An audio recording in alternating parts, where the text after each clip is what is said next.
Ya.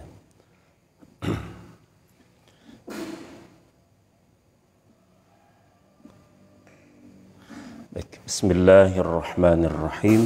Assalamualaikum warahmatullahi wabarakatuh. Alhamdulillah rabbil alamin, wassalatu wassalamu ala sayyidil mursalin wa ala alihi wa ashabihi ajma'in. Rabbi israh li sadri wa yassir li amri wa hlul 'uqdatam min lisani yafqahu qawli. Ya hadirin rahimakumullah, kita di pagi hari ini insyaallah akan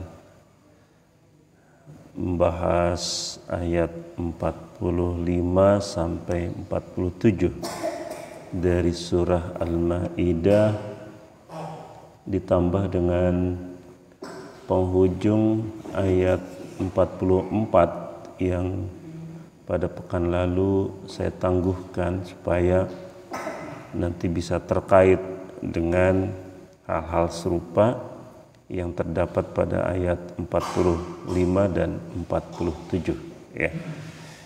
Kita membacanya terlebih dahulu insyaallah ya. A'udzu billahi minasy syaithanir rajim. Bismillahirrahmanirrahim. Wa katabna 'alaihim fiha anna an-nafsa bin-nafsi wal-'ayna bil-'ayni wal-anfa bil-anfi والأنف بالأنف والأذن بالأذن والسن بالسن والجروح قصاص فمن تصدق به فهو كفارة له ومن لم يحكم بما أنزل الله فأولئك هم الظالمون وقفينا على آثارهم بعيسى ابن مريم مصدقا لما بين يديه من التوراة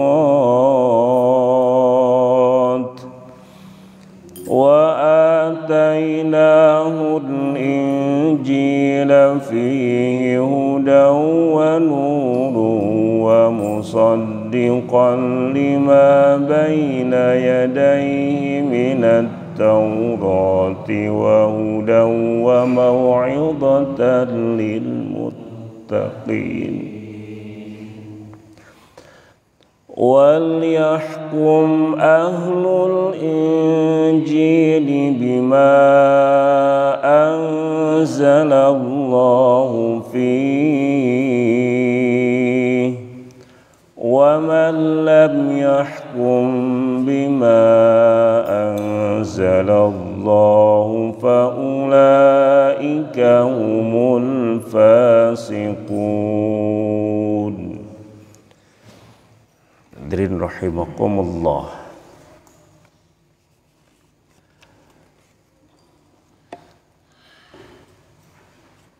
Pertama, seperti yang tadi saya sampaikan, kita melihat 3 buntut ayat dari ayat 44, 45 dan 47 yang berbicara tentang hal yang serupa tetapi dengan diksi yang berbeda. Di ayat 44 Allah menyebutkan wa man lam yahkum bima anzalallahu faulaika humul kafirun. siapa yang tidak memutuskan suatu urusan menurut ketentuan yang diturunkan oleh Allah, maka mereka itulah orang-orang kafir. Jadi menggunakan diksi kafir di sini. Ayat 45 menggunakan diksi zalim.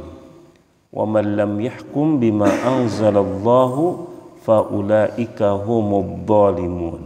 Bima anzalallahu faulaika humul fasiqun. Siapa yang tidak memutuskan suatu urusan diturunkan Allah, maka mereka itulah orang-orang fasik.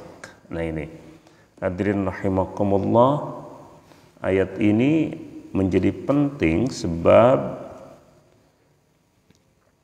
muncul satu pemahaman khususnya dari kalangan Khawarij yang memahami ayat-ayat ini atau ujung penghujung ayat-ayat ini sebagai landasan untuk mengkufurkan orang-orang yang tidak bertahkim, tidak memutuskan suatu urusan dengan ketentuan-ketentuan Allah Subhanahu wa taala. Memang terlihat dari ketiga penghujung ayat ini kalimat-kalimat yang sangat keras, karena kata-kata kufur, zalim dan fasik ini kan sesuatu yang sangat keras, ya. Hanya saja di dalam pemahaman tentang akidah Ahlus Sunnah wal Jamaah, suatu istilah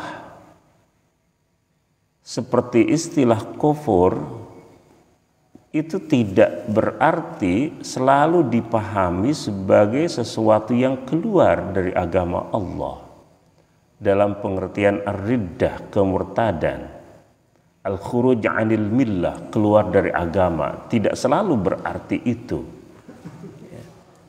karena ada beberapa dosa yang disebutkan oleh Rasul, ya, misalnya yang menggunakan kata kufur, seperti misalnya la yazni zani hina yazni wa huwa mu'min, ya. Tidaklah seorang yang berzina ketika berzina itu dia mukmin. Man atakahinan wa saddaqahu bima yaqul faqad kafara bima unzila ala Muhammad. Siapa yang mendatangi seorang dukun dan dia membenarkan atas apa yang disebutkannya, maka sungguh dia telah kufur pada agama yang dibawa oleh Muhammad, misalnya. Nah ini kan baik dengan menafikan keimanan maupun dengan menggunakan kata kufur itu sendiri sering disebutkan untuk suatu perbuatan, maka kita harus kembali pada persoalan yang paling dasar dari iman dan kufur itu, apakah merupakan pekerjaan anggota tubuh atau merupakan pekerjaan hati. Nah ini yang paling dasar, ya. Pemahaman ini itu bisa membuat kita memiliki konsep atau pemikiran yang moderat berkenaan dengan persoalan iman dan kufur, sehingga tidak akan mudah kita terjebak ke dalam takfir, mengkufurkan orang hanya karena suatu perbuatan yang terlihat dilakukan oleh anggota tubuhnya. Tidak setiap yang dilakukan oleh anggota tubuhnya itu bisa, ya, atau secara hakiki menunjukkan tentang akidah yang ada di dalam hatinya. Seperti misalnya begini, diceritakan ada dialog antara Imam Asy-Syafi'i dengan Imam Ahmad bin Hanbal berkenaan dengan hukum orang yang meninggalkan perbuatan sholat. Karena ada di dalam hadis itu disebutkan bahwa al-farqul ladzi bainana wa bainahum as-salat. Faman tarakaha faqad kafar. Perbedaan antara kita dengan orang yang dengan mereka adalah as-salat. Al-farqul ladzi bainana wa bainahum as-salat. Faman tarakaha faqad kafar. Siapa yang meninggalkannya sungguh dia telah kufur. Nah, ini kan kata kufur itu digunakan di dalam hadis ini. Karena itu dalam dialog itu Imam Ahmad bin Hambal menyebut bahwa orang yang meninggalkan sholat tegas dia telah kufur. Sehingga sholat-sholat berikutnya, nah ini yang kemudian didiskusikan. Imam Asy-Syafi'i bertanya, terus kalau orang yang meninggalkan sholat itu kufur, apakah ya atau apa yang bisa membuat dia kembali menjadi mukmin? Imam Ahmad mengatakan dia harus melakukan apa yang dia tinggalkan. Artinya yang ditinggalkan itu adalah sholat, dan sholat itu atau meninggalkan sholat itu yang membuat dia telah menjadi kufur. Maka supaya dia kembali menjadi mukmin, dia harus melakukan sholat kembali. Imam Syafi'i mengatakan, lah, tidak sah seorang kafir yang melakukan sholat. Benar nggak? Syarat sahnya sholat seseorang itu adalah kalau dia muslim, mukmin. Maka ketika seseorang itu kufur, kemudian dia melakukan sholat, maka sholat yang dia lakukan itu tidak sah sampai dia menjadi kembali mukmin. Maka pertanyaannya adalah, terus apa yang membuat dia bisa kembali mukmin? Imam Ahmad kemudian mengatakan, oh, berarti dia harus bersyahadat kembali. Pertanyaannya, apakah orang yang tidak melakukan sholat itu tidak berarti bahwa dia tidak mengucapkan 2 kalimat syahadat? Coba, orang yang tidak sholat boleh jadi syahadatnya tiap waktu, dalam pengertian dia bisa atau bisa kapan saja tuh mengucapkan 2 kalimat syahadat karena dia merasa bahwa dirinya juga masih mukmin, masih muslim, ya. Nah, jadi ya, orang yang meninggalkan sholat boleh jadi dia mengucapkan 2 kalimat syahadatnya itu adalah sesuatu yang biasa dia lakukan. Nah, karena itu maka hadirin rahimakumullah, dialog ini menunjukkan bahwa meninggalkan sholat ya itu tidak berarti bahwa dia itu secara otomatis keluar dari agama Allah.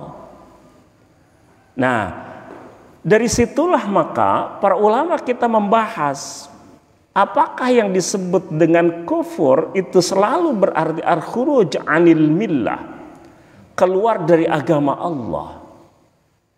Nah, hadirin rahimakumullah, atau menyebutkan bahwa ada kufrun duna kufrin, kekufuran di bawah kekufuran. Ada zulmun duna zulmin, kezaliman di bawah kezaliman. Fusukun au fiskun duna fiskin, kefasikan di bawah kefasikan. Artinya kefasikan, kedzaliman dan kekufuran itu bertingkat-tingkat. Ya, bertingkat-tingkat. Tidak pada satu level yang membuat seseorang ketika ada sesuatu yang bisa disebutkan kekufuran terhadapnya itu berarti selalu dalam level itu. Nah, karena itu maka hadirin rahimakumullah, di dalam persoalan ini Shalah As-Sawi itu membahas, ya, Shalah As-Sawi membahas dengan pembahasan yang menarik. Beliau mengatakan bahwa kata-kata kufur ketika disebutkan untuk suatu perbuatan, ya, untuk suatu perbuatan ini menunjukkan bahwa perbuatan itu merupakan perbuatan yang amat sangat berat. Karena itu perbuatan dosa berat itu atau perbuatan dosa berat, dosa besar itu sering diungkapkan dengan kata-kata kufur. Meninggalkan sholat, apakah merupakan dosa kecil atau dosa besar? Dosa besar. Karena itu maka diksi yang dipakai itu kufur. Untuk apa penggunaan diksi yang sangat berat itu? Supaya orang dapat efek jeraknya. Di situ proses tarbiyah itu terjadi. Nah, dari situ maka meskipun kata kufur itu konotasinya adalah keluar dari agama Allah, tetapi bukan itu yang dimaksudkan. Yang dimaksudkan adalah bahwa itu merupakan perbuatan dosa besar. Hanya saja penggunaan kata kufur itu tetap dipergunakan meskipun tidak dalam pengertian yang sesungguhnya, ya, karena ini merupakan bagian dari tarbiyah, merupakan bagian dari pendidikan dari Allah terhadap umat ini supaya umat ini hati-hati ketika melakukan perbuatan-perbuatan dosa besar, ya, sehingga Allah menyebutnya dengan kata kufur.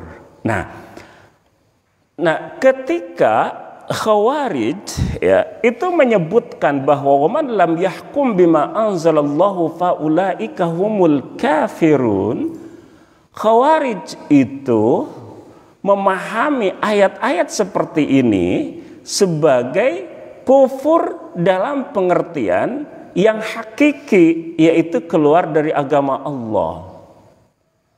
Maka ada satu pemahaman yang campur aduk di kalangan Khawarij karena kecenderungan yang literalistiknya yang didasarkan atas apa yang zahir dari nas itu, sehingga mereka menghukumi seseorang telah kufur selama mereka itu atau selama orang itu melakukan perbuatan dosa.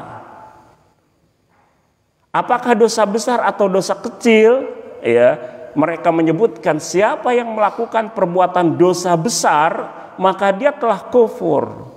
Jadi kekufuran itu kemudian dikaitkan dengan apa yang dilakukan oleh anggota tubuh. Nah, dari situlah maka Khawarij itu saklek memahami persoalan-persoalan yang berhubungan dengan perbuatan dosa. Mereka mengkufurkan setiap orang yang melakukan perbuatan dosa besar.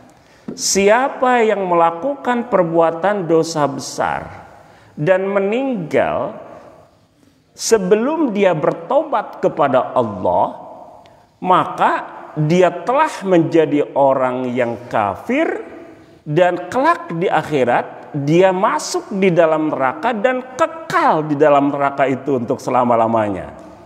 Ya, bagi kita Ahlus Sunnah wal Jamaah yang kekal masuk neraka untuk selama-lamanya itu siapa? Kafir.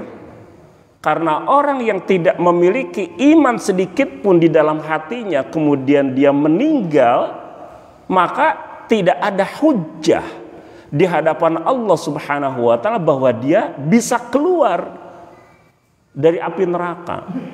Dia akan masuk tetap di dalam api neraka itu untuk selama-lamanya. Nah, hadirin rahimakumullah, karena itu maka persoalan tentang wa man lam yahkum bima anzalallahu faulaika humul kafirun itu harus dipahami di dalam kerangka kerja akidah itu. Jadi ada yang disebut dengan akidah, ada yang disebut dengan syariah. Syariah. Akidah itu wilayah kerjanya adalah hati. Syariat itu wilayah kerjanya adalah anggota tubuh. Ketika Allah menyebutkan fa'lam annahu la ilaha illallah, ketahuilah bahwa tidak ada Tuhan melainkan Allah. Ketahuilah tidak ada Tuhan melainkan Allah. Apa yang dikhitab dengan ayat itu? Apakah anggota tubuh atau bagian dari struktur kognitif kita atau yang terlibat di dalam pengetahuan kita? Nah, ini kan yang terlibat di dalam pengetahuan kita. Dan itu adalah berarti dalaman-dalaman kita yang terkadang disebut dengan hati, terkadang disebut dengan akal. Oleh karena itu, maka di sini soal keyakinan. Keyakinan itu bukan merupakan pekerjaan anggota tubuh. Tetapi ketika Allah menyebutkan wa aqimis sholat, dirikanlah sholat. Apakah yang dikhitab oleh ayat itu hati kita atau anggota tubuh kita yang melakukan sholat itu?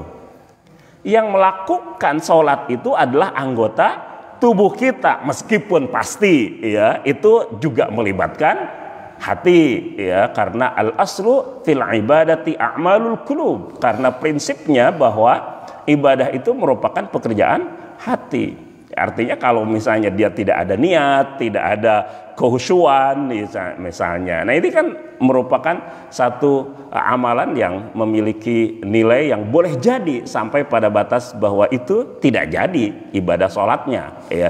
Jadi bukan hanya sekedar pekerjaan anggota tubuh, tetapi core dari pekerjaan itu adalah merupakan pekerjaan anggota tubuh. Nah, jadi hadirin rahimakumullah, persoalan yang berhubungan dengan apakah dia mukmin atau kufur, nah itu bukan merupakan pekerjaan anggota tubuh, tetapi merupakan pekerjaan hati.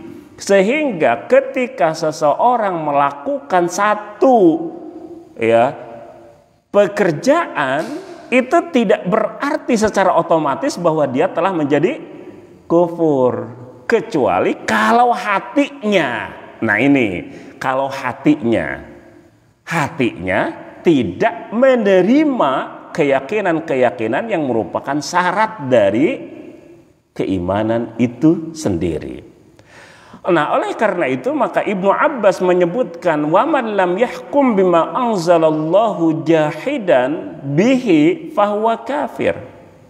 Siapa yang tidak memutuskan suatu perkara sesuai dengan apa yang telah diturunkan oleh Allah dalam keadaan bahwa dia itu jahidan bihi, dia menolaknya, dia tidak meyakininya, fahuwa kafir, dia telah kufur.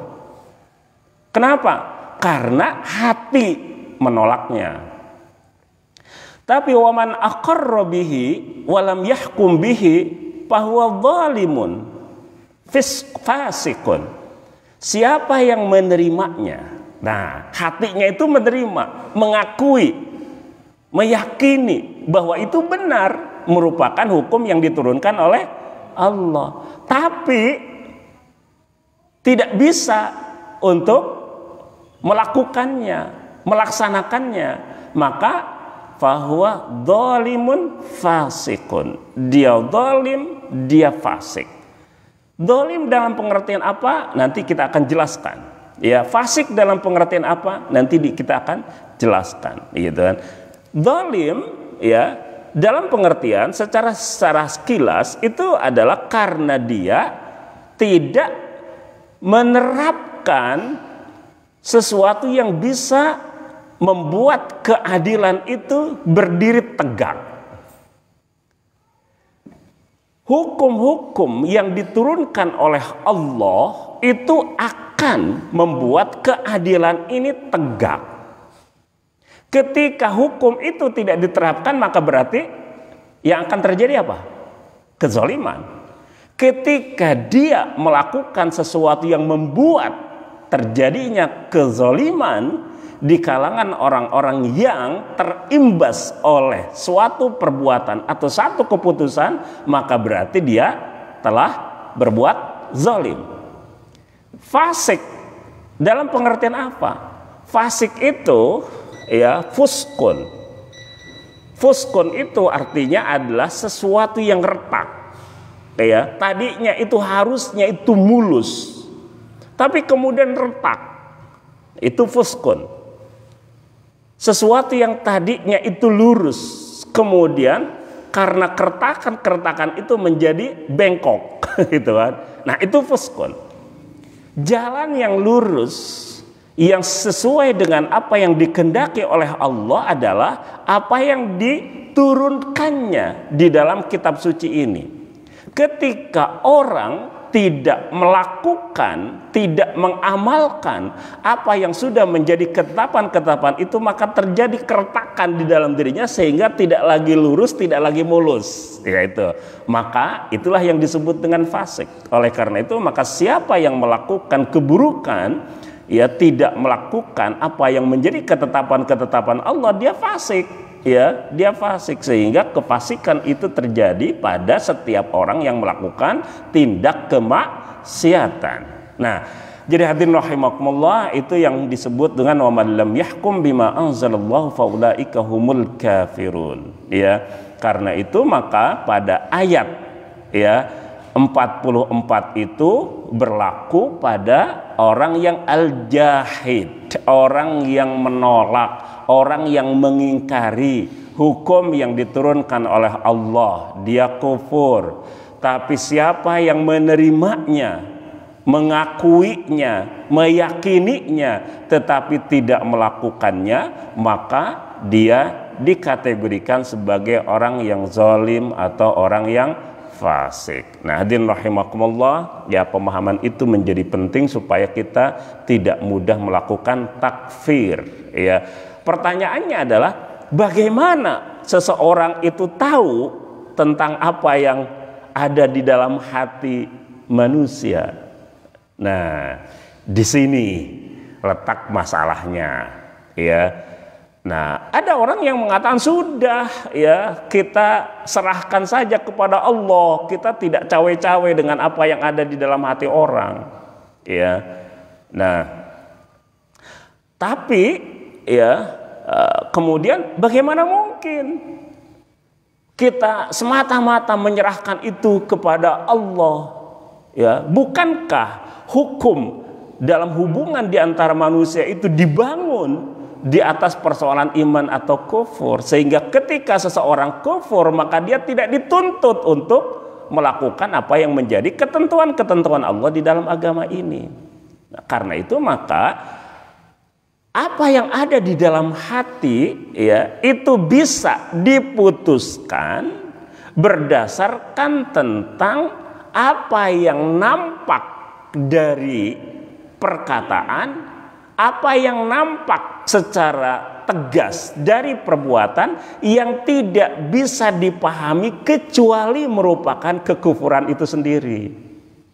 Ini adalah qorina, tanda-tanda yang bisa membuat apa yang ada di dalam hati itu terbaca dengan tegas, dengan jelas. Misalnya, orang mengatakan, saya tidak yakin ya dengan hukum ini. Nah, ini ketika orang mengatakan bahwa saya tidak meyakini hukum-hukum yang diturunkan oleh Allah ini merupakan satu kebenaran. Nah, ini kan berarti jelas perkataan memang benar gitu ya, tetapi kata-kata itu menunjukkan tentang apa yang ada di dalam hati. Ketika perkataan itu tidak bisa dipahami kecuali benar-benar itu merupakan cerminan dari pengingkaran yang ada di dalam hatinya, maka dia ya bisa dihukumi sebagai orang yang kufur itu sendiri, atau melakukan satu perbuatan yang ya tidak bisa tidak kecuali dipahami bahwa dia itu merupakan orang yang tidak beriman. Ya, katakanlah misalnya dia tidak menyebutkan sesuatu, ya, tidak ada kata-kata yang terucap dari mulutnya yang menunjukkan bahwa dia itu telah kufur, bahwa dia itu mengingkari, bahwa dia tidak menerima ya kebenaran hukum-hukum yang diturunkan oleh Allah Subhanahu wa taala, tetapi dia secara terus-menerus melakukan perbuatan-perbuatan, amalan-amalan ya yang menunjukkan kekufuran. Ya, seperti ya setiap waktu atau pada waktu-waktu tertentu sesuai dengan apa yang menjadi ketentuan dari agama lain, dia melakukan pekerjaan itu, ibadahnya sesuai dengan agama lainnya itu, maka berarti itu adalah amal-amal yang secara ya tegas menunjukkan tentang kekufuran yang ada di dalam hatinya. Nah, jadi itulah yang kemudian menjadi ciri ya untuk bisa memastikan tentang apa yang ada di dalam hati seseorang. Baik ya, itu adalah wa man lam yahkum bima anzalallahu faulaika humul kafirun. Kita masuk pada ayat 45 ya. Wa katabna alaihim fiha.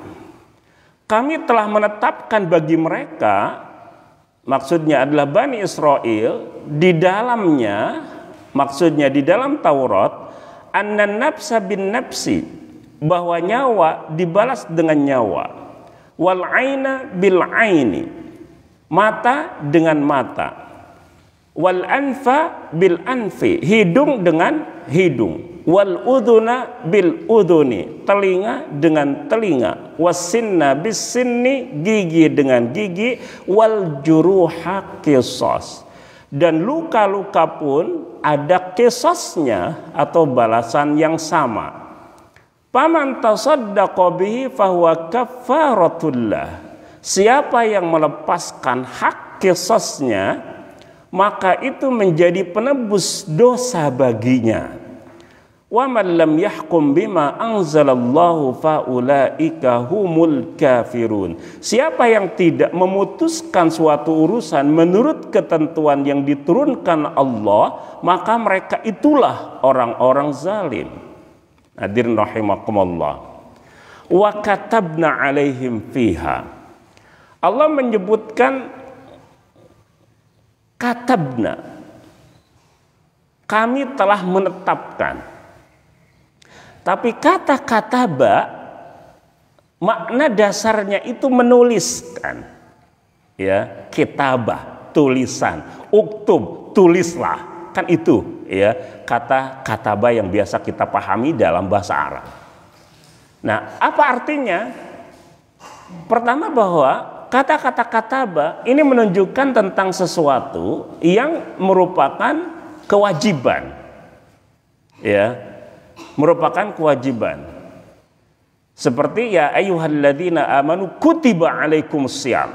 Ya. Kita hari ini tanggal berapa masuk bulan Rajab?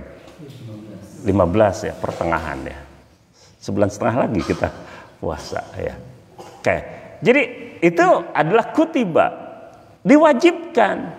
Nah, tapi kata-kata kewajiban yang diungkapkan dengan kataba atau katabna kutiba, nah ini menunjukkan bahwa kewajiban itu tersurat, tertuliskan, ya, sehingga orang tidak mudah untuk mengingkari apa yang telah diputuskan oleh Allah itu, sebab ia jelas tertulis ada di dalam Alkitab.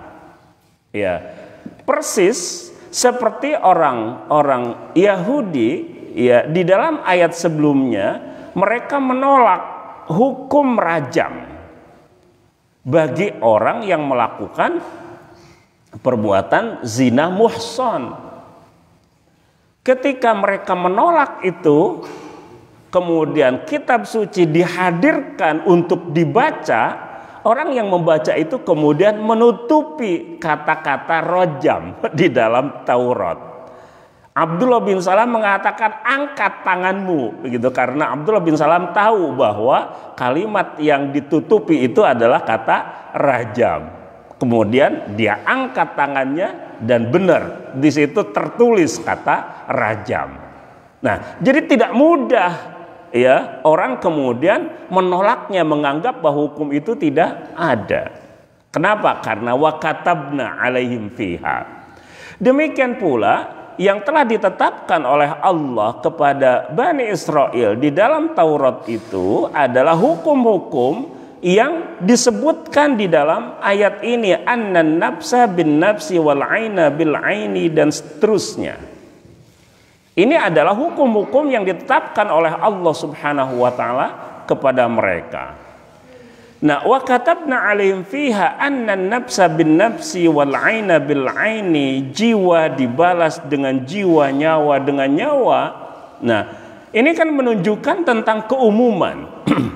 Menunjukkan tentang keumuman. Di kalangan Yahudi ketika itu terjadi semacam diskriminatif. Dan Bani Nadir itu dianggap memiliki kemuliaan yang jauh lebih utama dibandingkan dengan Bani Quraidah. Ya. Nah, karena itu maka kalau ada orang dari Bani Quraidah yang terbunuh, pelakunya adalah Bani Nadir, maka itu tidak diqisas. Tapi kalau ada orang dari Bani Nadir yang dibunuh oleh Bani Quraidah, maka itu diqisas. Nah, ini adalah sesuatu yang diskriminatif karena mereka tidak menganggap, tidak memposisikan setiap mereka itu memiliki kedudukan yang setara di hadapan hukum. Nah, demikian pula, apakah perempuan ketika membunuh laki-laki, ya, itu harus dihukum dengan qisas ini, atau ketika seorang budak membunuh orang yang merdeka itu dihukum qisas itu? Nah, di sini kemudian ada semacam khilaf, tetapi jumhur, mayoritas ulama mengatakan bahwa berdasarkan ayat ini menunjukkan tentang keumuman karena yang dihitung adalah an-nafsa bin nafsi, nyawa dibalas dengan nyawa. Maka tidak ada perbedaan apakah nyawa yang dihilangkan itu laki-laki atau perempuan, budak atau merdeka, muslim atau non muslim.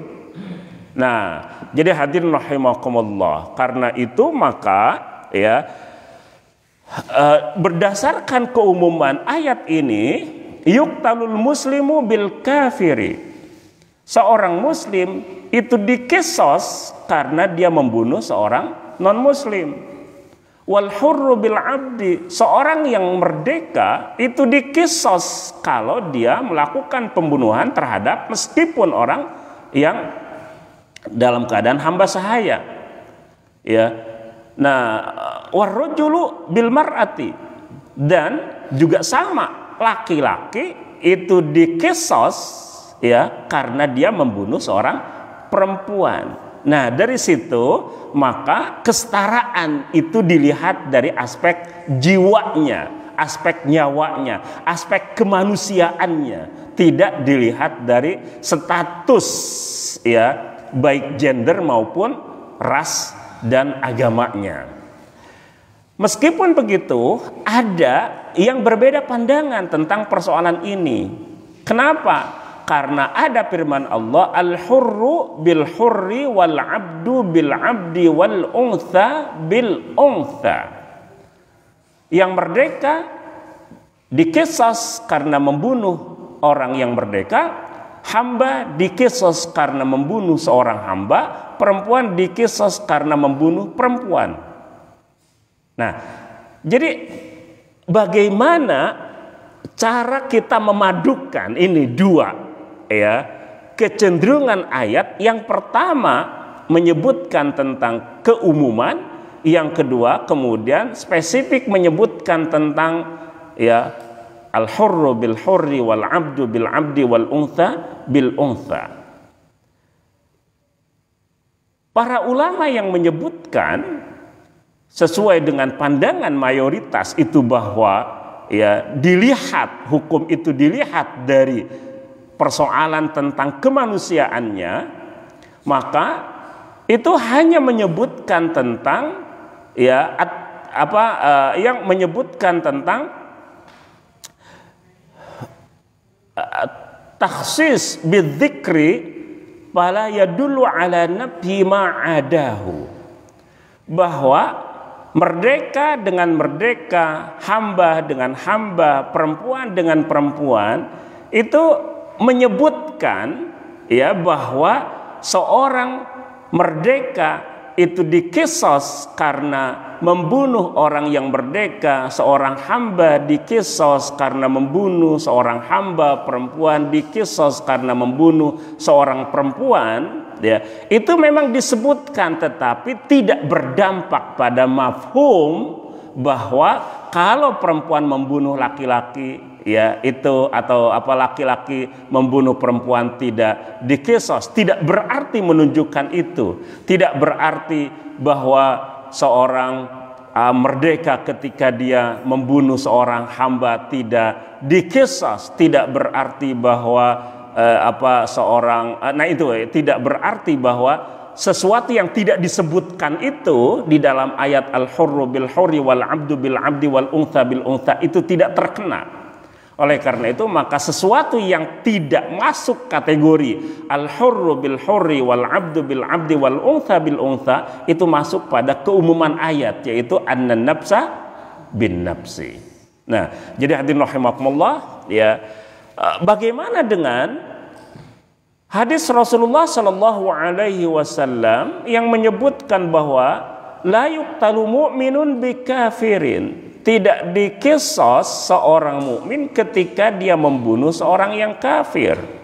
Nah, ini juga ada padanannya karena di dalam sebuah hadis, ya, bahwa Rasulullah Shallallahu Alaihi Wasallam telah menjalankan kisos terhadap seorang mukmin karena dia membunuh seorang yang dhimmi, seorang kafir tetapi kafirnya dhimmi. Apa yang disebut dengan kafir dhimmi?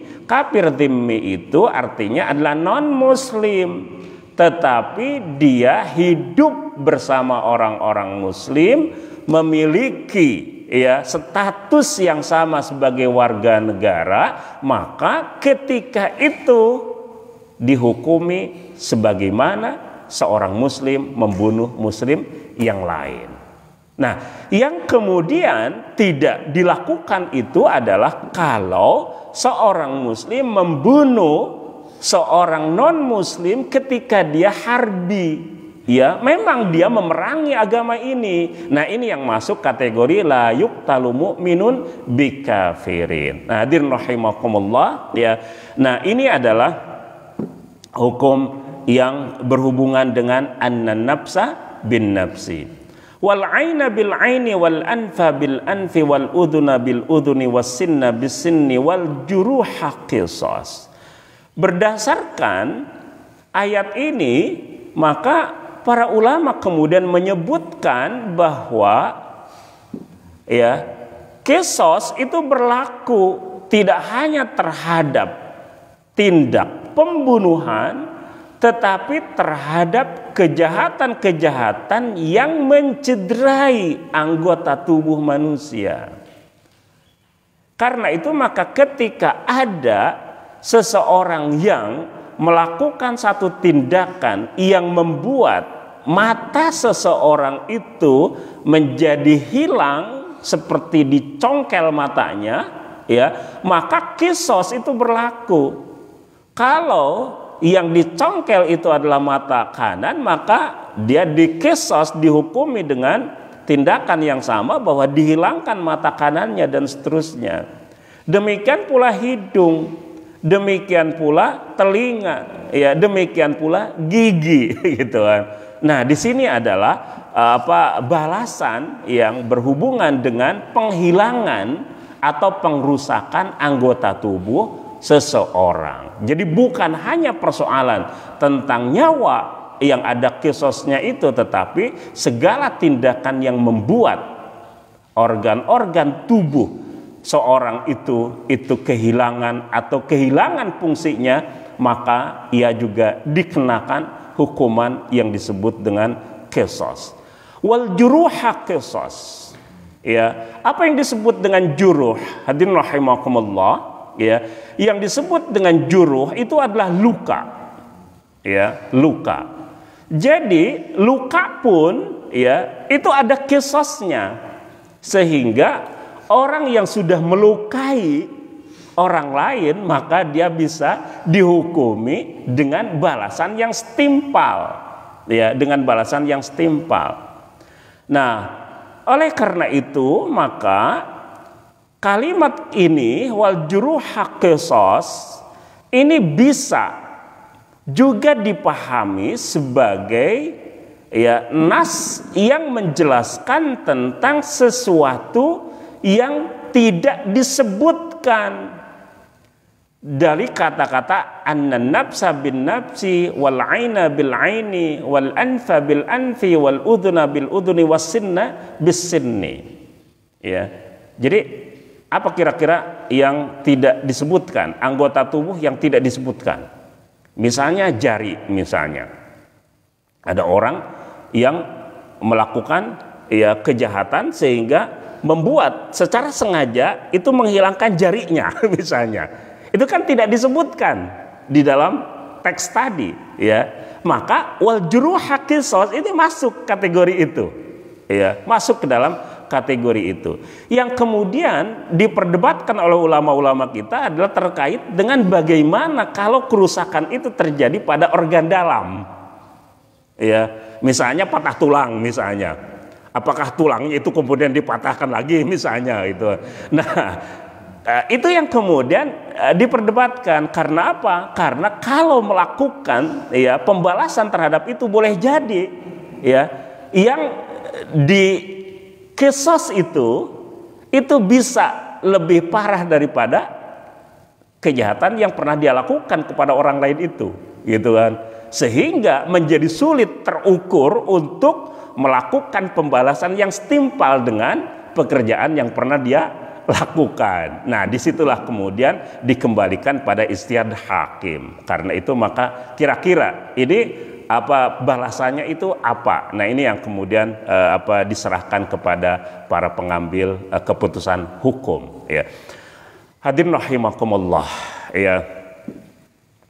Pertanyaannya, bukankah anna nafsa bin nafsi dan seterusnya ini disebutkan wa katabna alaihim fiha, kami tuliskan, kami tetapkan bagi mereka Bani Israel di dalam Taurat.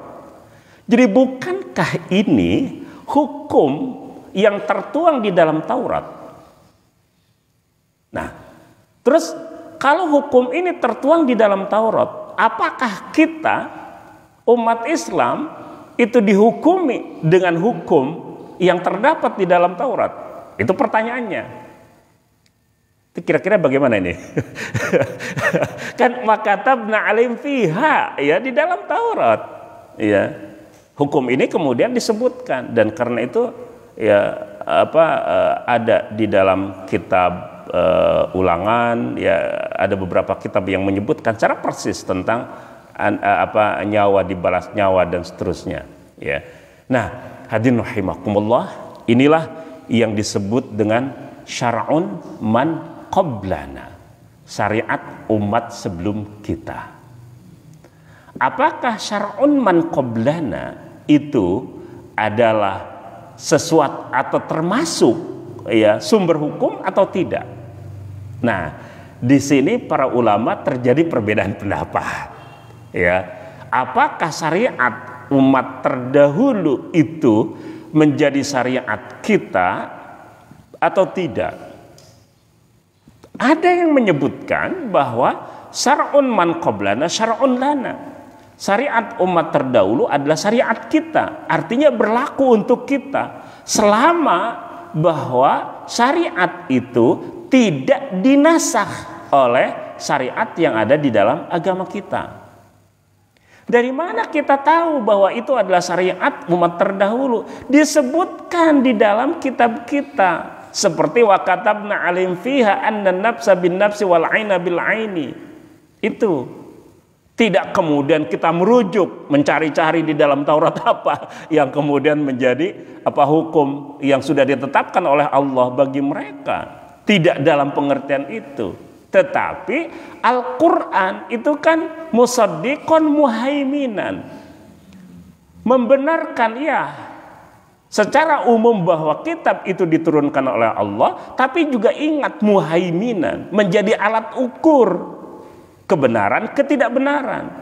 Jadi kalau di dalam agama kita itu disebutkan mengenai hukum itu benar telah diturunkan kepada mereka, ini berarti di situ yang menjadi alat ukur, ya.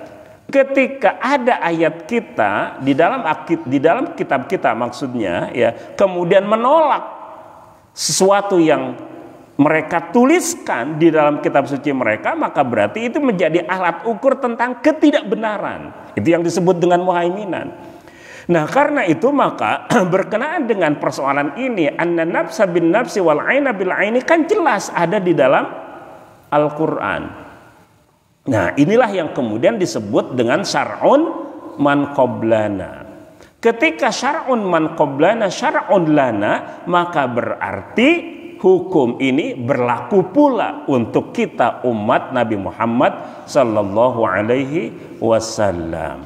Siapa yang mengatakan bahwa syar'un man qablana itu tidak termasuk salah satu dari sumber hukum di dalam agama kita, maka berarti ini tidak termasuk hukum yang berlaku bagi kita umat Nabi Muhammad sallallahu alaihi wasallam itu. Jadi di situ letak perbedaannya, ya. Para ulama yang kemudian secara fikih membahas tentang bagaimana ya qisas yang harus ditegakkan bagi orang-orang yang melakukan kejahatan-kejahatan yang tidak hanya berhubungan dengan persoalan nyawa tetapi mata, gigi, telinga, hidung dan seterusnya. Ini berarti menerima bahwa syar'un man qablana itu adalah syar'un lana, gitu ya.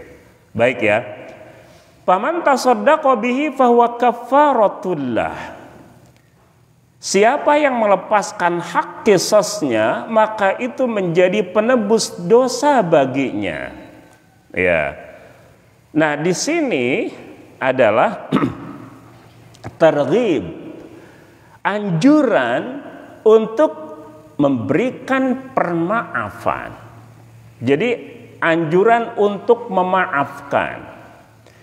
Ketika seseorang itu memaafkan, maka berarti dia bersedekah, gitu kan. Oleh karena itu maka sedekah itu tidak hanya selalu berbentuk materi, ya. Kita mengeluarkan uang, mengeluarkan makanan, mengeluarkan barang, ya itu sedekah. Tapi bukan hanya itu sedekah, karena ya bahwa setiap pergelangan atau setiap persendian kita itu ada kewajiban sedekahnya, gitu kan.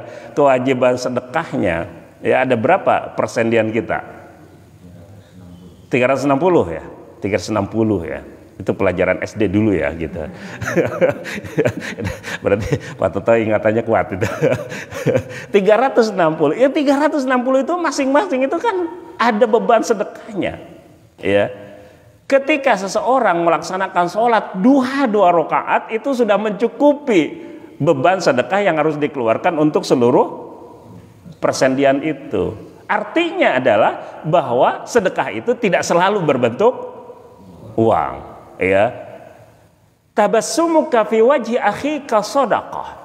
Bahwa engkau tersenyum di hadapan saudaramu itu juga adalah sedekah.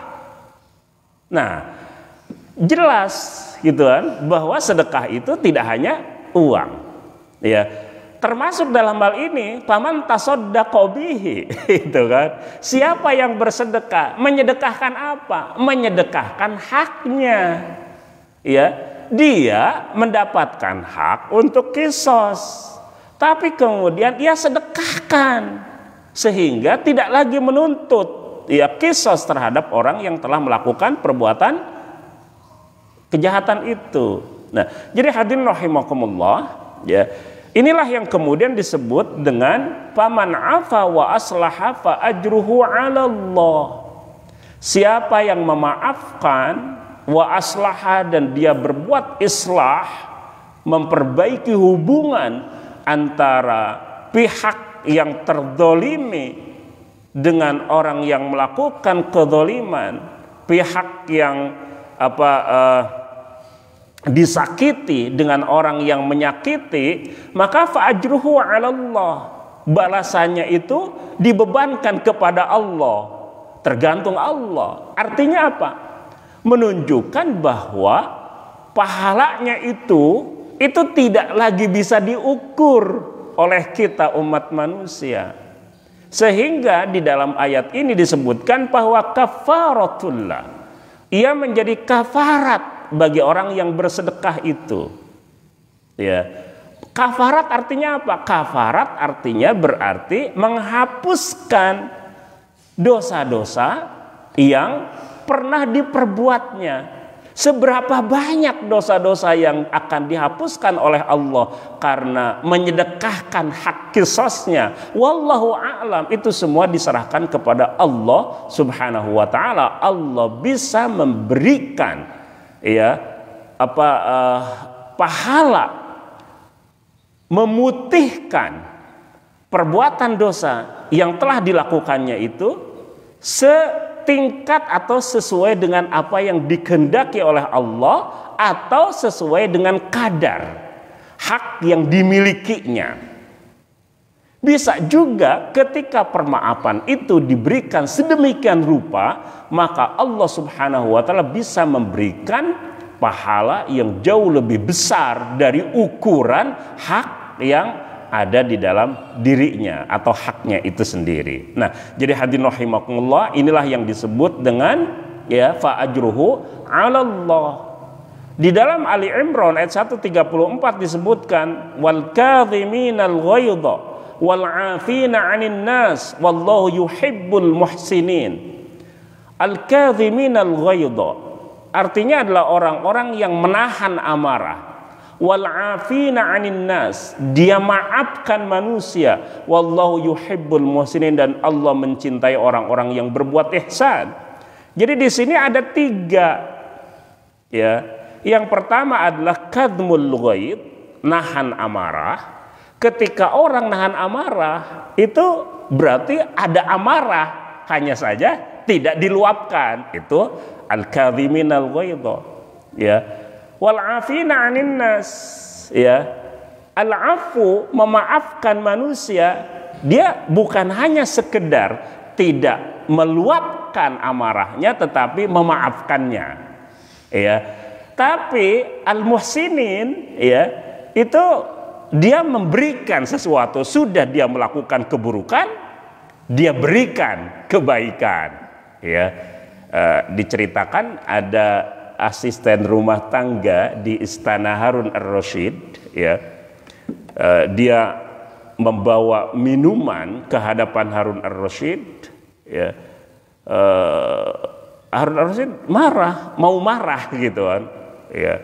Tapi perempuan itu yang meladeni Amirul Mukminin itu cerdas orangnya, ya. Jadi ketika air itu tumpah, ya, dan kemudian akan ada tanda-tanda bahwa Harun ar-Rasyid akan marah, langsung membaca, ya, ayat ini, wal kadhiminal ghaidha ya sayyidi, gitu kan. Orang-orang yang menahan amarahnya, wahai tuanku, gitu. Dia mengatakan saya tidak marah, gitu kan. Wal 'afina 'anin nas ya sayyidi, memaafkan manusia. Dia mengatakan a'fu anki, saya maafkan engkau. Wallahu yuhibbul muhsinin ya sayyidi. Dia mengatakan Allah mencintai orang-orang yang berbuat ihsan, wahai tuanku. Dia mengatakan sudah a'tik raqabatik, gitu kan.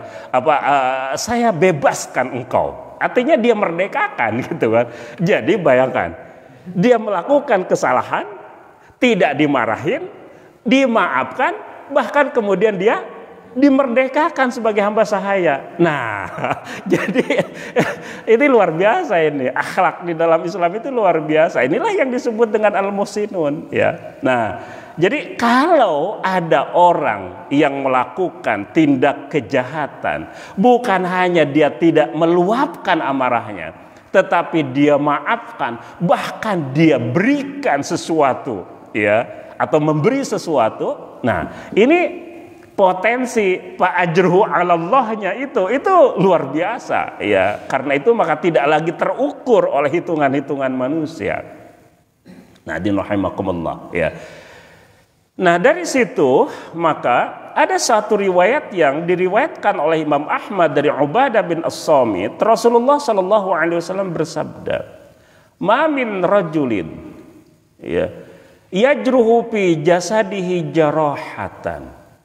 Tidaklah seorang laki-laki dia terkena luka di dalam jasadnya, fayatasaddaqu biha, kemudian dia bersedekah dengan luka yang tertorehkan di dalam jasadnya itu, ya, illa kaffarallahu anhu mithla ma tasaddaqa bihi, kecuali bahwa Allah akan mengkafarati, Allah akan menghapuskan dosa-dosanya itu mithla ma tasaddaqa bihi, seukuran bahwa dia bersedekah dengan luka di dalam jasadnya itu.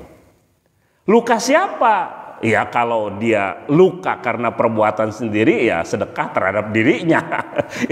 itu tidak masuk kategorinya. Tapi yang dimaksud di sini adalah bahwa ada perbuatan orang lain yang membuat luka di dalam jasadnya, kemudian dia memaafkan, maka Allah akan mengkafarati dosa-dosanya seukuran dengan ya apa yang ia sedekahkan. Jadi tergantung lukanya, diukur oleh Allah Subhanahu wa taala, tentu saja tadi dengan pertimbangan-pertimbangan wallahu yuhibbul muhsinin dan seterusnya. Ya. Nah, dalam hadis lain itu dikatakan ayu'jizu ahadukum an yakuna ka abil damdam. Apakah tidak bisa salah seorang di antara kamu itu ya berperilaku seperti Abu Damdam? Memang bagaimana Abu Damdam itu? Nah, ini ada sesuatu yang khas ya, hadirin rahimakumullah, dari Abu Damdam itu. Karena idza kharaja min baiti tasaddaqa bi 'ardihi 'alan nas. Kalau dia keluar dari rumahnya, dia bersedekah dengan harga dirinya itu kepada manusia. Maksudnya apa? Bersedekah dengan harga dirinya. Gitu. Maksudnya adalah kalau ada orang yang melakukan sesuatu yang tidak mengenakan dirinya, berhubungan dengan persoalan harga dirinya, dia maafkan. Jadi kalau ada orang yang ngomongin misalnya, itu lihat Abu Damdam tuh jalannya kok kelihatan begitu misalnya, itu kan berhubungan dengan harga diri, dia maafkan, sudah nggak apa-apa lah gitu. Nah, jadi hadirin rahimakumullah, ini penting ya, sebab hubungan dengan atau kehidupan di tengah masyarakat itu kan tidak selamanya itu lempeng-lempeng saja gitu kan. Selalu ada ketidakenakan. Ya, namanya juga hidup bermasyarakat. Ya, oleh karena itu Abdullah bin Abbas ya ketika mendatangi orang-orang Khawarij, mereka mengasingkan dirinya, ya. Beliau kemudian mengatakan, saya dengar Rasulullah SAW bersabda, al-mu'min alladhi yukhalitun nas wa yasbir ala adahum khairun min alladhi la yukhalitun nas wa la yasbir ala adahum. Seorang mukmin, dia berbaur di tengah-tengah masyarakat, dia sabar atas sesuatu ketidakenakan yang datang dari mereka, itu lebih baik daripada seseorang yang tidak berbaur dan tidak bisa bersabar dari keburukan-keburukan yang dapat datang dari mereka.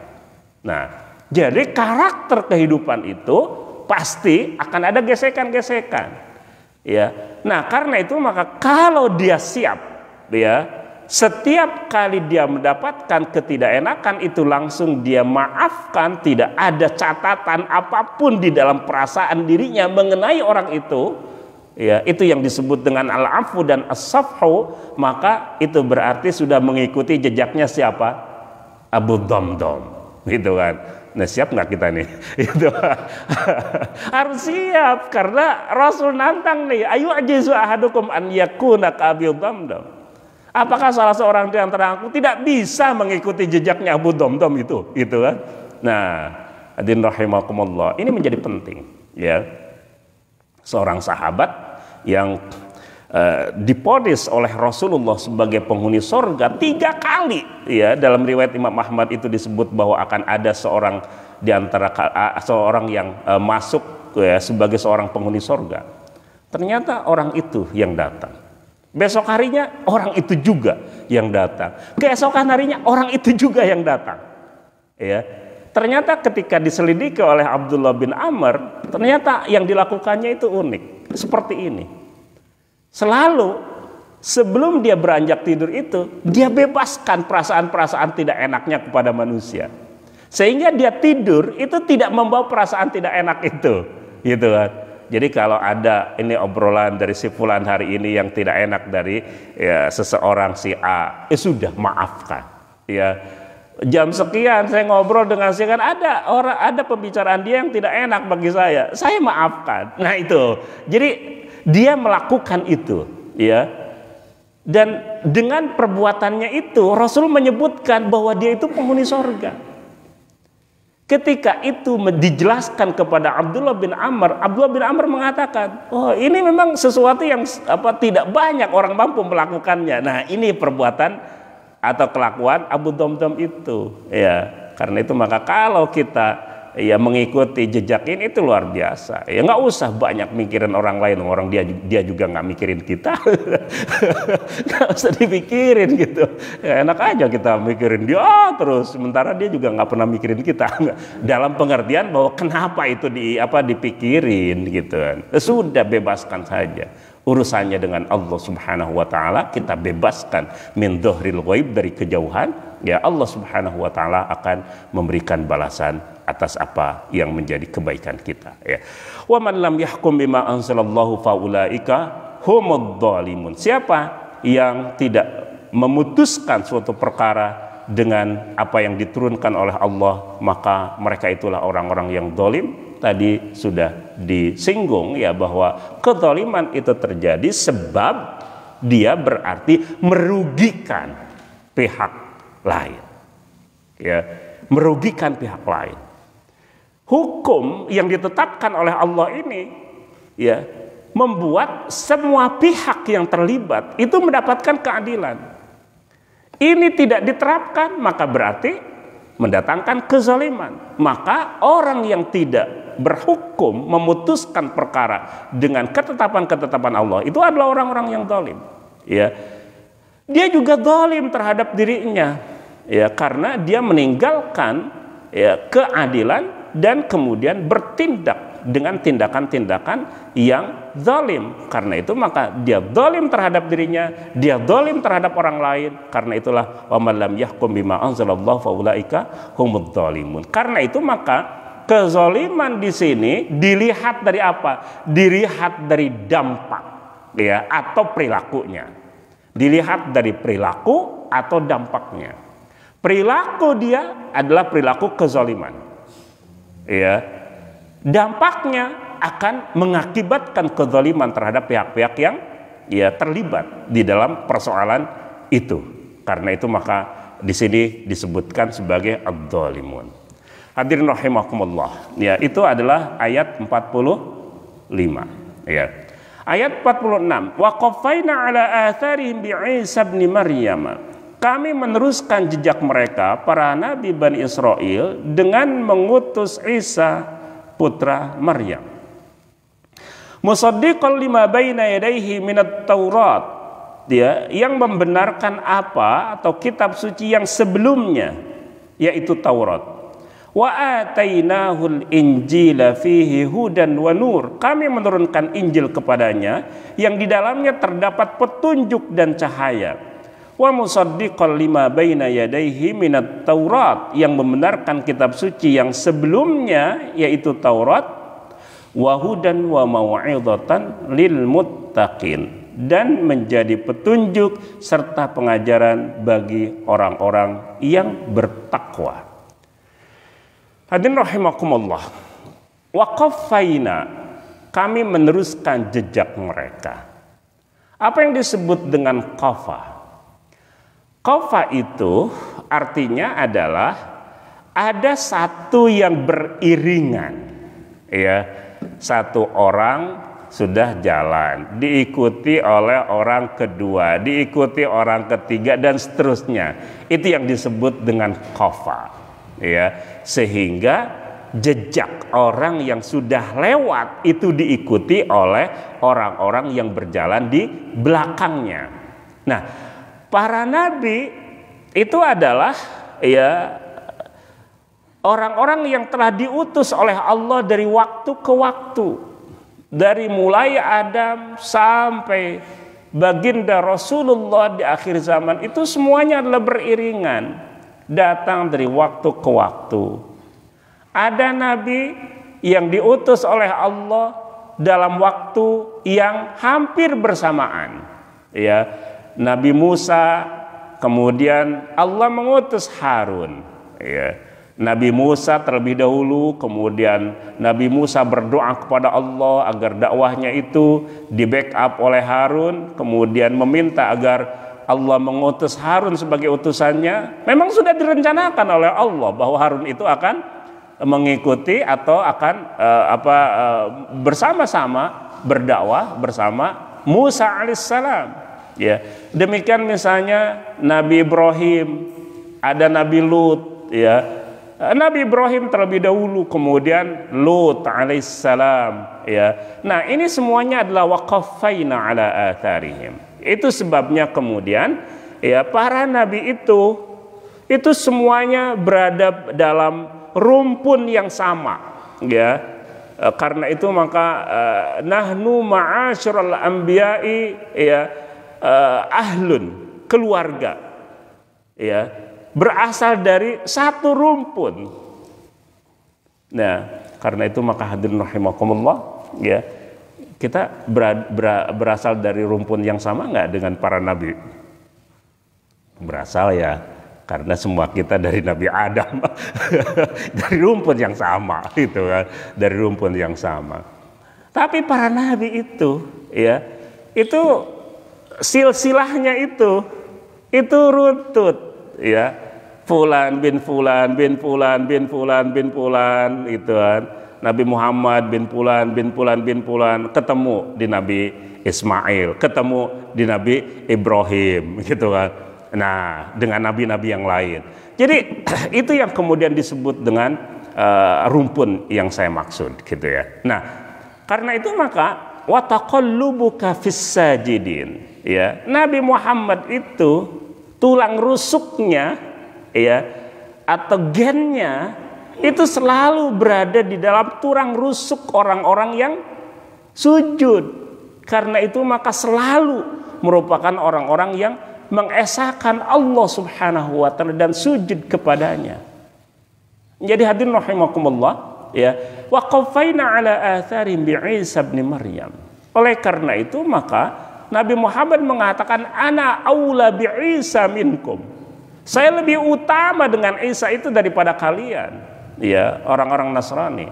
Kenapa? Nabi Muhammad itu jelas runtutannya, gitu kan. Rumpunnya itu jelas, ya, karena sama-sama merupakan utusan Allah Subhanahu wa taala yang kemudian berasal dari tulang-tulang rusuk, ya, yang berasal dari rumpun yang sama, sehingga, ya, Nabi menyebutkan ana aula minkum, ya. Bi Isa bin Maryam. Kenapa disebutkan Ibnu Maryam Isa itu? Hadirin rahimakumullah, ini menunjukkan bahwa apa yang disangkakan bahwa Isa itu adalah putra Allah itu tidak benar. Oleh karena itu maka setiap kali disebutkan Isa di dalam Al-Quran itu, ya, disebutkan Ibnu Maryam, putra Maryam, ya.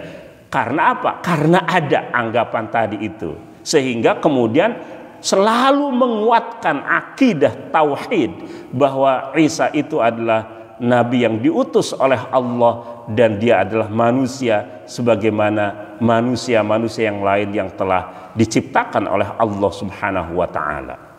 Musaddiqan lima baina yadayhi minat Taurat, membenarkan apa yang ada di hadapannya yaitu Taurat, ya. Kitab sebelumnya yaitu Taurat.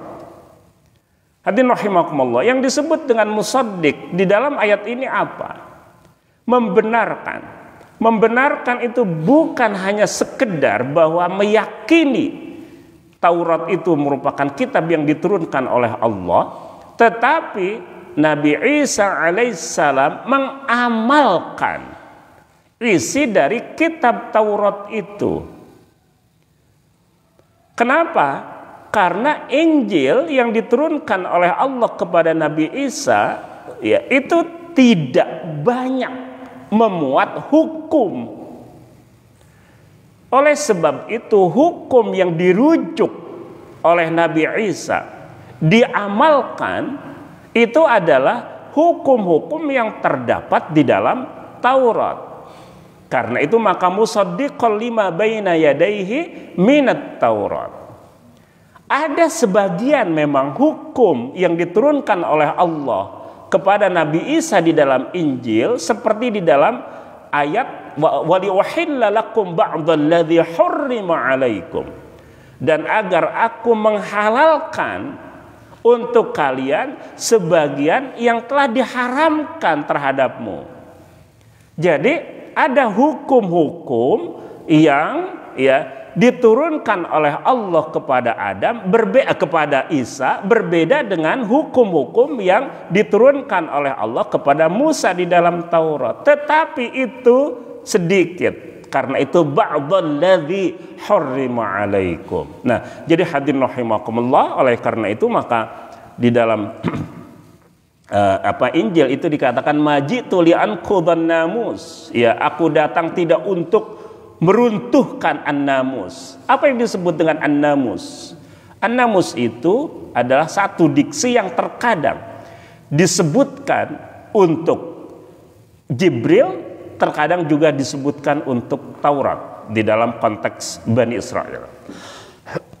Ketika Waraqah bin Naufal didatangi oleh Rasulullah setelah Iqra bismi rabbikal ladzi khalaq diturunkan, dan Waraqah bin Naufal mengatakan hadza namusun, itu adalah namus yang telah datang kepada Musa, maksudnya Jibril.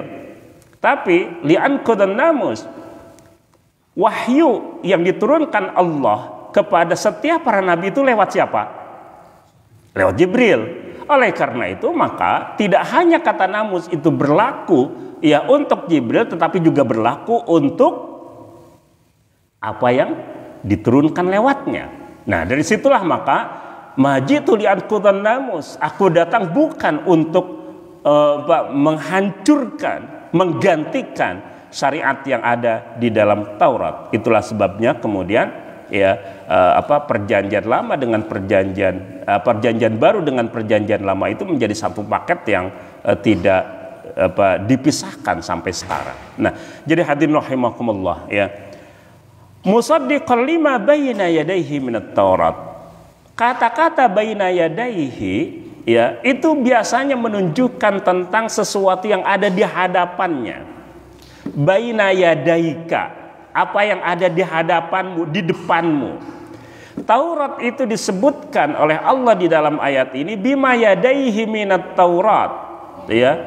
Bahkan 2 kali disebutkan, karena wa atainahul injila fihi hudan wa nur wa musaddiqan lima bayna yadayhi minat Taurat. Jadi bayna yadayhi itu disebutkan 2 kali di dalam ayat ini. Apa yang disebut dengan bayna yadayhi itu maksudnya adalah memang kitab yang telah diturunkan sebelumnya, yaitu Taurat. Tetapi Taurat itu hadir di hadapan Isa alaihi salam, sehingga seolah-olah bahwa Taurat itu ada di hadapannya. Karena bagaimana mungkin Taurat itu harus dipraktikkan, harus dijalankan oleh Isa alaihissalam kalau kitab itu tidak ada di hadapannya. Nah, dari situlah maka kitab Taurat sampai pada waktu Isa alaihissalam itu diutus oleh Allah, kitab Taurat itu ada yang terjaga atau terjaga. Nah, dari situ Isa alaihissalam menjalankan hukum yang terdapat di dalam Taurat itu. Nah, hadirin rahimakumullah, itu isyarat dari kata baina yadayhi. Nah, ketika Allah menyebutkan Injil wa atainahul injila fihi hudan wa nur, kami turunkan atau kami berikan kepadanya itu Injil, di sini ada 5 sifat yang disebutkan oleh Allah tentang Injil itu. Jadi tadi berbicara tentang Taurat. Nah, ini sekarang berbicara tentang Injil, yaitu kitab yang diturunkan kepada Nabi Isa alaihissalam. Pertama disebutkan bahwa itu adalah hudan, fihi hudan, di dalamnya itu ada petunjuk. Artinya adalah petunjuk yang bisa dijadikan pegangan oleh orang sehingga hidupnya itu selamat dunia dan akhirat. Itu hudan. Karena itu maka hudan itu secara umum ya itu menunjukkan tentang dua hal. Pertama itu berhubungan tentang apa yang menjadi pegangan, dan kedua adalah kemampuan untuk megang. Itu kan. Ya, orang sekarang musim banjir, ya. Bagaimana orang nyebrang, ya, melewati arus yang deras, ya, itu ada tali yang dia pegang. Kalau dia tidak tahu bahwa itu adalah tali yang bisa dipegang supaya ketika nyebrang melewati arus yang deras itu bisa selamat, dia kemudian lepaskan itu, celaka dia. Tapi bukan hanya soal tahu bahwa itu adalah tali yang bisa dia pegang ketika lewat, tapi kemampuan untuk megang, gitu kan. Jadi karena itu kalau arusnya terlalu besar ya sehingga kemudian tangannya lepas, celaka juga. Nah, jadi inilah yang disebut dengan hidayah, ya, fihi hudan. Nah, yang kedua adalah nur, hudan wa nur. Nur itu adalah dia, ya, cahaya yang membuat sesuatu yang gelap itu menjadi terang benderang. Oleh karena itu maka nur itu adalah merupakan penjelasan tentang hukum-hukum syariat serta rincian dari apa yang harus dilakukan oleh manusia di dalam hidupnya. Karena itu maka petunjuk pelaksanaan juklak, ya, petunjuk teknis juknis itu adalah nur, karena membuat seseorang itu menjadi tahu, menjadi bisa melihat, ya, tentang apa yang harus dilakukannya. Hudan wa nur boleh jadi itu 11-12, tidak bisa dipisahkan. Ya, mirip dengan tadi. Ada tali, dia kuat, tapi ya tidak ada cahaya yang membuat dia itu bisa melihat tambang itu, gitu kan. Tetap saja kan dia juga tidak megang, gitu kan. Ketika dia megang, dia kemudian tidak melihat bahwa yang ada di hadapannya itu ada apa, misalnya batu besar atau ada benda besar yang tidak mencederai, karena tidak melihat, tidak terang, dia kemudian dia kemudian injak, ya, atau dia tabrak. Nah, ini kan juga bisa sesuatu yang membuatnya itu celaka. Demikian juga perumpamaannya di dalam agama ini, sehingga dia harus memahami itu semua sehingga menjadi terang bagaimana cara dia menjalani hidupnya itu. Yang ketiga adalah wa musaddiqal lima baina yadayhi minat Taurat. Nah, kembali lagi itu musaddiqal lima baina yadayhi minat Taurat. Kenapa diulang? Hadirin rahimakumullah. Para ulama ahli tafsir menyebutkan bahwa ketika terjadi pengulangan itu maknanya beda. Gitu kan? Maknanya beda. Tidak memiliki makna yang sama. Ya. Karena itu maka musaddiqal lima baina yadayhi minat Taurat, yang pertama itu menunjukkan bahwa Nabi Isa itu membenarkan, mengamalkan Taurat. Mengamalkan Taurat berkenaan dengan hukum-hukum yang harus dijalankannya. Tetapi ada satu persoalan di dalam Taurat itu yang seringkali ditutup-tutupi oleh mereka, yaitu berhubungan dengan soal datangnya Nabi akhir zaman, yaitu Nabi Muhammad sallallahu alaihi wasallam. Maka musaddiqal lima baina yadayhi minat Taurat yang kedua itu adalah membenarkan apa yang ada di dalam kitab Taurat itu berkenaan dengan akan datangnya nabi akhir zaman, yaitu Nabi Muhammad sallallahu alaihi wasallam. Makna ini disebutkan oleh Fakhruddin Ar-Razi di dalam Tafsir Al-Kabir, ya. Yang keempat adalah wahudan, dan petunjuk, ya, petunjuk. Karena itu maka hudan yang merupakan ayat yang disebutkan di sini, ya, itu juga berbeda dengan hudan yang disebutkan pada kalimat sebelumnya, wa atainahul injila fihi hudan wa nur. Kenapa? Karena petunjuk tentang kebenaran Nabi Muhammad sallallahu alaihi wasallam. Yang kelima adalah wa mau'izatan lil muttaqin, dan menjadi nasihat, ya, pelajaran bagi orang-orang yang bertakwa. Kenapa mau'izah? Karena mau'izah itu menjadi topik yang paling dominan di dalam Injil. Nah, rahimakumullah, ya. Jadi Injil itu, ya, yashtamilu ala an-nasaih wal mawa'id waz zawajir al-balighah.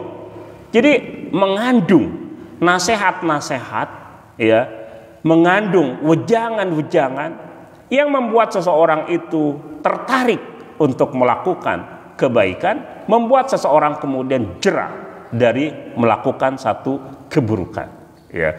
Karena itu yang disebut dengan nilai-nilai kebaikan itu bukan hanya sekedar bagaimana kita mampu untuk mengamalkan, melakukan kebaikan itu, tetapi juga tidak kalah penting dari kemampuan untuk melakukannya adalah mencintainya, ya, ya, mencintai kebaikan itu sendiri. Kalau orang sudah mencintai kebaikan itu sendiri, maka ini bukan hanya sekedar dia mampu, tetapi dia bisa menikmati kebaikan-kebaikan itu. Nah, jadi ini yang kemudian masuk dalam kategori wa mau'izatan lil muttaqin.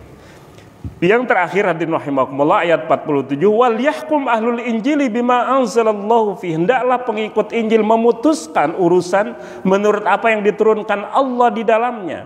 Wa man lam yahkum bima anzalallahu faulaika humul fasiqun. Siapa yang tidak memutuskan suatu urusan menurut ketentuan yang diturunkan Allah, maka mereka itulah orang-orang fasik.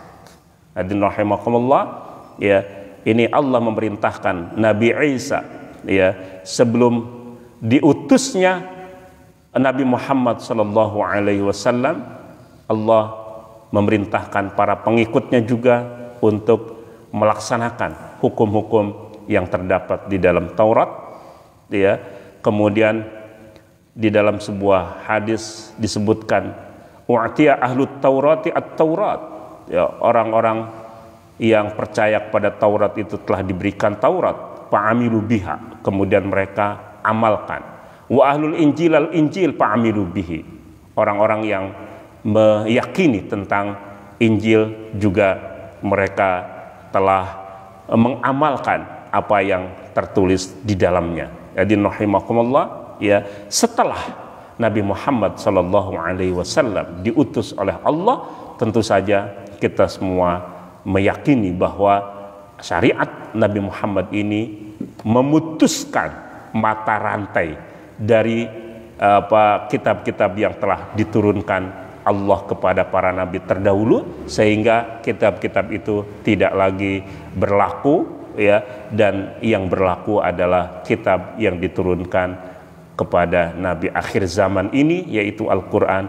Dan karena itu maka Rasulullah Shallallahu Alaihi Wasallam diperintahkan untuk, ya, memberlakukan hukum-hukum yang terdapat di dalam kitab ini, baik terhadap umat Islam maupun juga ketika Nabi Muhammad dimintai untuk memutuskan perkara oleh orang-orang ahlul kitab, padahal mereka punya Taurat, mereka punya Injil. Kemudian Nabi Muhammad memutuskan hukum sesuai dengan apa yang telah digariskan oleh Allah di dalam kitab suci ini. Nah, hadirin rahimakumullah, wa man lam yahkum bima anzalallahu faulaika humul fasiqun. Kata-kata fasik tadi sudah saya jelaskan, dan ini menunjukkan bahwa, ya, mulus atau tidak, lurus atau tidak perilaku kita itu digantungkan pada sejauh mana kita mampu konsisten dengan apa yang kita dapatkan di dalam kitab ini, kita dapatkan di dalam hadis-hadis Rasulullah Sallallahu Alaihi Wasallam, sesuai dengan apa yang dipahami oleh ulama-ulama kita yang thiqah, yang bisa dipercaya, dan itulah yang membuat hidup kita menjadi mulus, menjadi lurus, ya. Dan ketika kita tidak mampu melakukan itu semua, maka berarti telah terjadi kefasikan wal'iyadzubillah di dalam diri kita, dan itu adalah merupakan perbuatan dosa, ya. Baik ya, hadirin rahimakumullah, itu adalah 3 ayat plus penghujung dari ayat 44, ya. Baik, silakan kalau ada hal-hal yang perlu didiskusikan bisa kita diskusikan bersama. Ya, monggo silakan. Assalamualaikum warahmatullahi wabarakatuh. Saya ingin bertanya apakah dalam hukum qisas itu ada tahapan-tahapan sebelumnya, misalnya seorang menjadi hukum qisas itu, misalnya ada hakim yang menentukan tahapan-tahapannya, apakah ada saksi, bukti dan sebagainya sebelum penentuan hukum qisas tersebut. Kemudian apakah ketika orang yang sudah di qisas itu, misalnya orang yang berkelahi berbajokan salah satu meninggal misalnya, nah itu ketika di kisos itu apakah orang yang di kisos itu dosa-dosanya diampuni oleh Allah? Ya. Kemudian yang terakhir apa namanya, kita harus menegakkan hukum-hukum Allah dengan sebaik-baiknya. Apabila kita memutuskan perkara tidak dengan dasar hukum Allah, maka yang memutuskannya bisa disebut sebagai orang zalim. Apakah hal ini relevansi dengan kondisi Indonesia saat ini? Artinya tidak menerapkan hukum-hukum Allah, dan juga adakah kaitannya dengan yang misal yang ke-8, yaitu barang siapa yang tidak menegakkan syariat atau hukum Allah, maka ia bisa disebut sebagai orang kafir. Mohon penjelasannya ke Assalamualaikum warahmatullahi wabarakatuh. Ya, baik. Yang pertama bahwa persoalan tentang qisas, demikian juga hudud, ya, had-had, sanksi-sanksi yang digariskan oleh Allah di dalam Al-Quran, demikian juga oleh Rasul di dalam hadisnya, itu adalah wilayah pengadilan, ya, wilayah pengadilan. Artinya bahwa itu tidak bisa dipraktikkan, diterapkan, dijalankan oleh orang-orang yang tidak berprofesi, ya, sebagai para penegak hukum dan berada di dalam, ya, kelembagaannya, ya. Jadi harus orang-orangnya berada di dalam kelembagaannya, ya. Sampai pun orang-orangnya, tapi ketika dia, ya, tidak berada di dalam kelembagaannya, itu juga sama, tidak boleh, karena kedudukannya sama dengan orang yang tidak berprofesi sebagai para penegak hukum, ya. Nah, jadi ini yang harus dipahami, ya. Karena itu maka qisas, karena pengadilan tidak memperlakukan qisas, sudah diqisas sendiri, itu yang tidak boleh, ya. Kenapa? Karena memang ini adalah hukum yang berhubungan dengan perangkat-perangkat pengadilan, ya. Dan ini dibahas di dalam bab atau fikih al-jaraim, ya, fikih berkenaan dengan jarima atau kejahatan pidana dan perdata, ya. Nah, karena ia, ya, dilakukan oleh lembaga pengadilan, maka seluruh prosesnya adalah proses pengadilan, ya. Sehingga dari tuntutan sampai kemudian putusan dan eksekusi terhadap putusan itu semuanya adalah pihak-pihak yang terkait itu, ya, dan dengan prosedur yang sudah ditetapkan, ya, sebagai prosedur yang memenuhi unsur-unsur keadilan itu. Ya, dari situ maka ada pengajuan, gugatan, ada proses, ada pendampingan dan seterusnya, ada pengadilan, ya. Nah, ini adalah berlangsung, harus ditegakkan, dijalankan, ya, di dalam ketetapan-ketetapan yang sudah ditetapkan ini. Jadi memang terjadi pembunuhan, Tapi siapa yang membunuhnya itu? Nah, ini kan proses pengadilan itu yang membuktikan siapa yang membunuh orang yang terbunuh itu, ya. Oke, jadi itu yang pertama ya, bahwa ya semua proses itu harus ditegakkan, harus dijalankan sehingga terjadi satu dugaan kuat, meskipun boleh jadi tidak sampai pada tingkat keyakinan ya. Terjadi dugaan kuat ya bahwa vonis yang akan ditetapkan untuknya itu adalah vonis yang yang benar dan tidak mendolimi satu pihak pun yang terkait dengan persoalan ini. Ya, kenapa dugaan kuat? Karena hukum itu dibangun di atas di atas dugaan kuat. Ya, dugaan kuat itu sudah memenuhi unsur yang membuat satu keputusan itu ya, atau satu pilihan itu bisa dibenarkan. Persoalan yang kedua, apakah dengan had sanksi yang sudah diputuskan itu membuat kejahatan yang dilakukannya itu menjadi dosa yang diampuni oleh Allah? Ya. Dan ini berlaku baik untuk putusan yang merupakan qisas atau had yang ditetapkan untuknya, maupun juga untuk permaafan. Jadi meskipun itu tidak terjadi proses pengadilan, tetapi ya pihak yang menjadi korban itu sudah memaafkan, maka berarti dia sudah termasuk orang yang mendapatkan permaafan itu. Itulah sebabnya ya, sebenarnya tadi saya lupa membahas tentang faman tasaddaqa bi fahuwa kafaratullah. Siapa yang melepaskan hak qisasnya, maka itu menjadi penebus dosa baginya. Nah, di sini ada kafaratul lahu. Lahu itu domirnya itu kepada siapa? Apakah kepada pihak korban atau pada pihak yang melakukan kejahatan? Itu. Jadi orang yang pihak yang menjadi korban, dia kan megang hak qisas, ya kan? Dia yang punya otoritas untuk memaafkan atau tidak memaafkan. Karena itu maka siapa subjek yang memaafkan adalah pihak yang menjadi korban, ya. Nah, tapi kafaratullah menjadi kafarat baginya, hanya itu bagi yang menyedekahkan tadi itu atau yang melakukan kejahatannya itu. Nah, di sini ada dua pandangan. Ya, pandangan pertama itu kembali kepada pihak yang menjadi korban, sehingga orang yang melakukan atau yang menjadi korban dia memaafkan ya pelakunya itu, maka permaafan itu menjadi sedekah dan itu akan berdampak pada penghapusan dosa-dosanya. Ya. Bagi ulama yang menyebutkan bahwa lahu itu kembali pada pelaku kejahatan, maka itu artinya dengan memaafkan, dengan menyedekahkan hak qisasnya itu, maka orang yang melakukan kejahatan pun juga sama, itu termasuk dibebaskan oleh Allah dari dosa dan tanggungan, ya, dosa dan tanggungannya, ya. Tanggungan ya ketika dia harus diqisas, tidak lagi harus diqisas ya, dosanya itu kemudian termasuk yang dimaafkan berkat ya kebaikan dari pihak yang menjadi korban.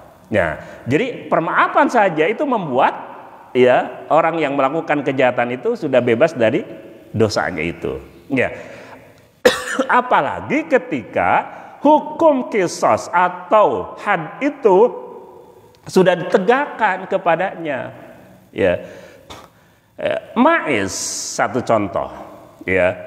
Dia dihukum rajam. Karena perbuatan zina yang dilakukannya. Dirajam. Had itu ditegakkan. Orang itu masih ngomel-ngomel itu, mencaci maki Ma'iz itu. Rasulullah marah, demi Allah, seandainya dosa Ma'iz itu dibagikan kepada seluruh penduduk Madinah, seluruh penduduk Madinah itu akan kebagian dari pertaubatannya Ma'iz. Artinya apa? Artinya berarti dengan had yang sudah dijalankan itu, ya ditegakkan itu, membuat dia bebas dari dosa yang ditanggungnya.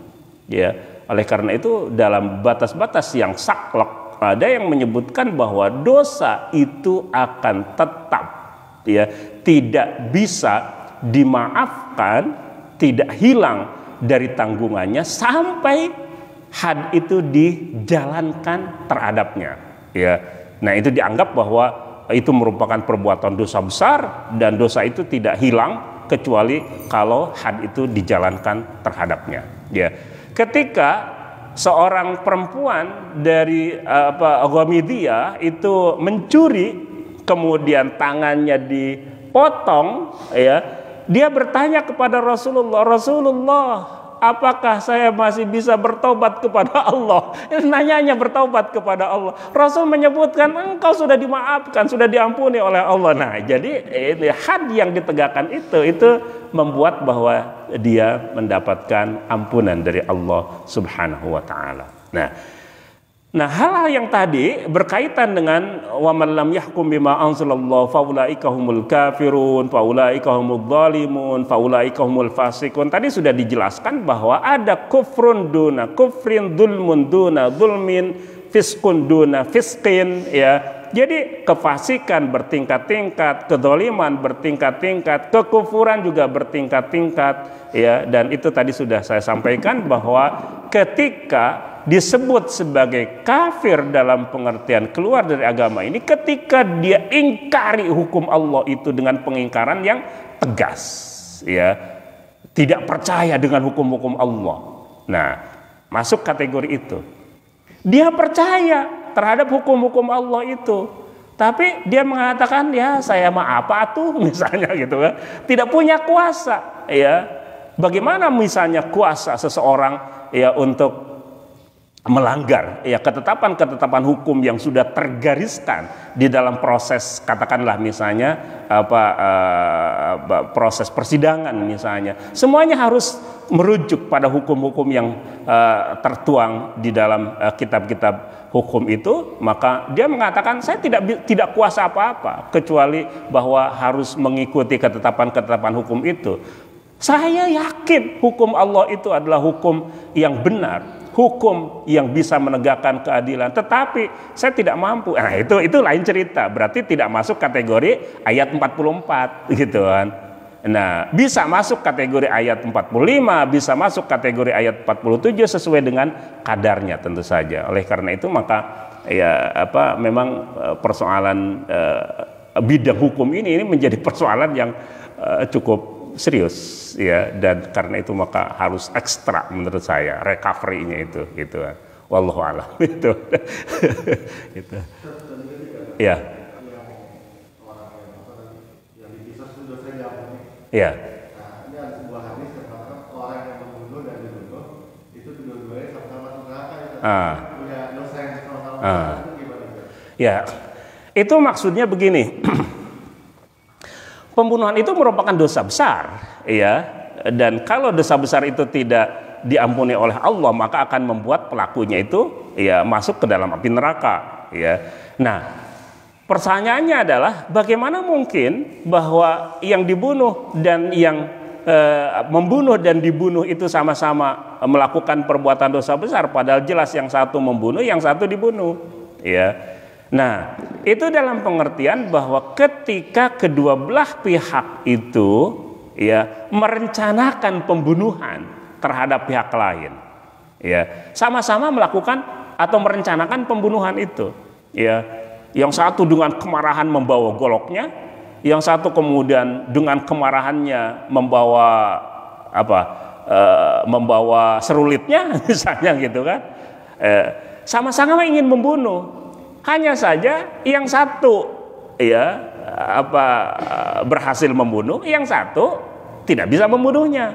Tapi niatnya sama-sama ingin membunuh, maka yang dibunuh dan yang membunuh sama-sama di dalam neraka. Dalam pengertian itu, ya, para ulama sepakat dan kita sepakat bahwa yang disebut dengan tindak pembunuhan itu adalah merupakan perbuatan dosa besar. Sekali lagi ya, itu al-kabair ya, merupakan dosa besar, dan ketika dosa besar itu tidak ditaubati, tidak diampuni oleh Allah sesuai dengan kehendaknya, maka itu akan membuat pelakunya masuk ke dalam api neraka. Itu maksudnya ya, gitu. Wallahu a'lam. Baik, kalau tidak ada lagi kita cukupkan ya. Baik hadirin rahimakumullah ya, alhamdulillah kita sudah tuntas 3 ayat plus ya dari surah Al-Maidah. Insyaallah kita nanti akan membicarakan ayat berikutnya 48 ya.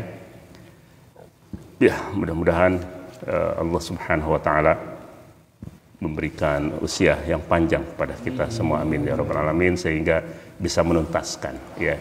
Jadi kita minta kepada Allah cita-citanya ya supaya tafsir ini selesai ya, tafsir ini selesai ya.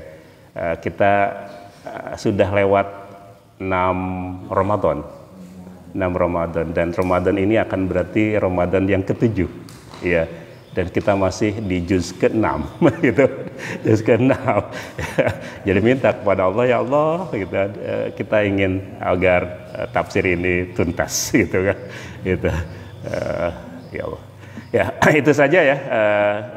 Kita akhiri dengan baca doa kafaratul majlis. Subhanakallahumma bihamdik, asyhadu an la ilaha illa anta, astaghfiruka wa atubu ilaik. Jazakumullahu khairan. Assalamualaikum warahmatullahi wabarakatuh.